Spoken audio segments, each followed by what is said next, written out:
అంతిమ దైవ గ్రంథం ఖుర్ఆన్.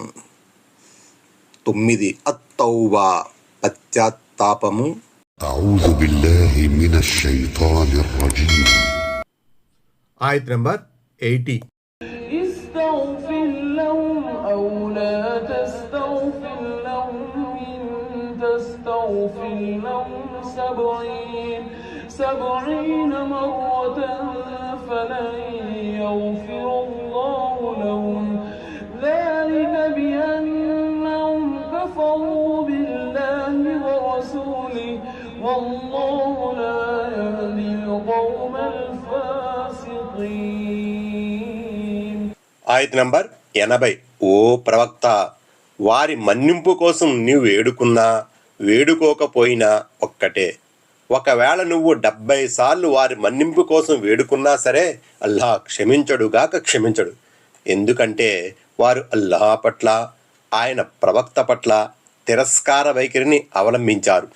ఇటువంటి అవిధేయులకు అల్లాహ్ సన్మార్గం చూపడు. 117. 70 సార్లు అనే పదం ఆధిక్యతాభావం సూపర్మెసీ కొరకు ప్రయోగించబడింది. ఎన్నిసార్లు వారి క్షమాపణ కోసం విజ్ఞాపన చేసినా అల్లాహ్ వారిని సుతారాము క్షమించడు అని అసలు దీని భావం. 70 కంటే ఎక్కువసార్లు సిఫార్సు చేస్తే క్షమిస్తాడన్నది దీని అర్థం ఎంత మాత్రమూ కాదు. 118. క్షమాభిక్ష ఎందుకు పెట్టబడదో ఇక్కడ చెప్పడం జరిగింది. ప్రజలు సిఫార్సు కోసం ఎదురు చూసి మోసపోరాదు.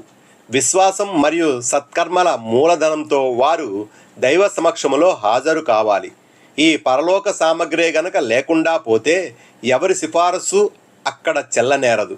అసలు అలాంటి అవిధేయుల కోసం సిఫార్సు చేసే అనుమతి కూడా అల్లాహ్ ఇవ్వడు. 119. సన్మార్గం అంటే ఇక్కడ విశ్వాసానికి ఈమానుకు చేర్చే మార్గమని భావం.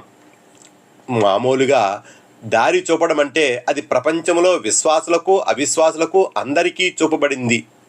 ఉదాహరణకు 1 మేము మనిషికి మార్గం చూపాము, ఆపై అతను కృతజ్ఞుడవుతాడో కృతజ్ఞుడవుతాడో చూడాలి. దహర్ 3. 2 మేము అతనికి మంచి చెడులకు సంబంధించిన 2 మార్గాలు చూపెట్టాం. బలద్ 10. ఆయత్ నంబర్ 81. فرح المخلفين بمقعدهم خلاف رسول الله وكرهوا أن يجاهدوا بأموالهم وأنفسهم في سبيل الله وقالوا لا تنفروا في الحر قل نار جهنم أشد حرا لو كانوا يفقهون. ఆయత్ నంబర్ 81. వెనుక ఉండిపోయిన వారు దైవ ప్రవక్త సల్లల్లాహు అలైహి వసల్లం వెళ్ళిన తరువాత తాము ఆ విధంగా ఇంట్లో ఉండిపోయినందుకు సంబరపడ్డారు. దైవ మార్గములో తమ ధన ప్రాణాలొడ్డి పోరాడటం వారికి బొత్తిగా ఇష్టం లేదు. పైపెచ్చు ఇంత తీవ్రమైన ఎండవేడిలో బయలుదేరకండి అని అన్నారు. ఓ ప్రవక్త, నరకాగ్ని ఇంతకన్నా ఎక్కువ వేడిగా ఉంటుంది అని వారికి చెప్పు. ఆ సంగతిని వారు గ్రహిస్తే ఎంత బావుండు. 120. కుంటి సాకులు చెప్పి తబూక్ పోరాటానికి వెళ్లకుండా ఉండిపోయిన కపటుల గురించి మరోసారి ప్రస్తావించబడింది.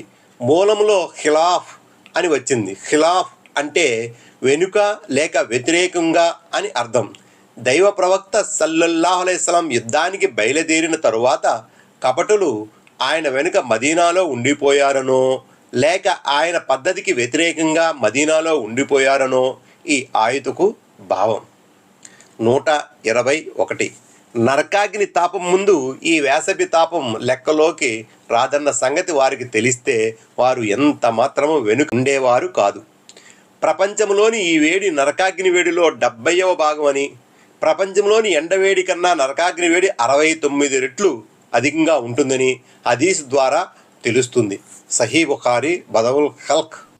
ఆయత్ నంబర్ 82.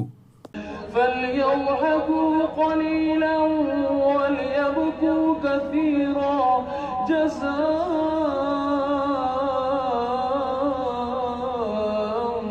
بما كانوا يكسبون. ఆయత నంబర్ 82. కాబట్టి ఇప్పుడు వారు తమ నిర్వాకానికి లభించే ప్రతిఫలంపై బహుకొద్దిగా నవ్వాలి, చాలా ఎక్కువగా ఏడవాలి. 122. దీని భావం ఏమిటంటే వారు నవ్వులాటలు చాలా పరిమితమైనవి, మా శిక్ష మొదలైన తరువాత వారు ఇక ఏడుస్తూ ఉండవలసిందే.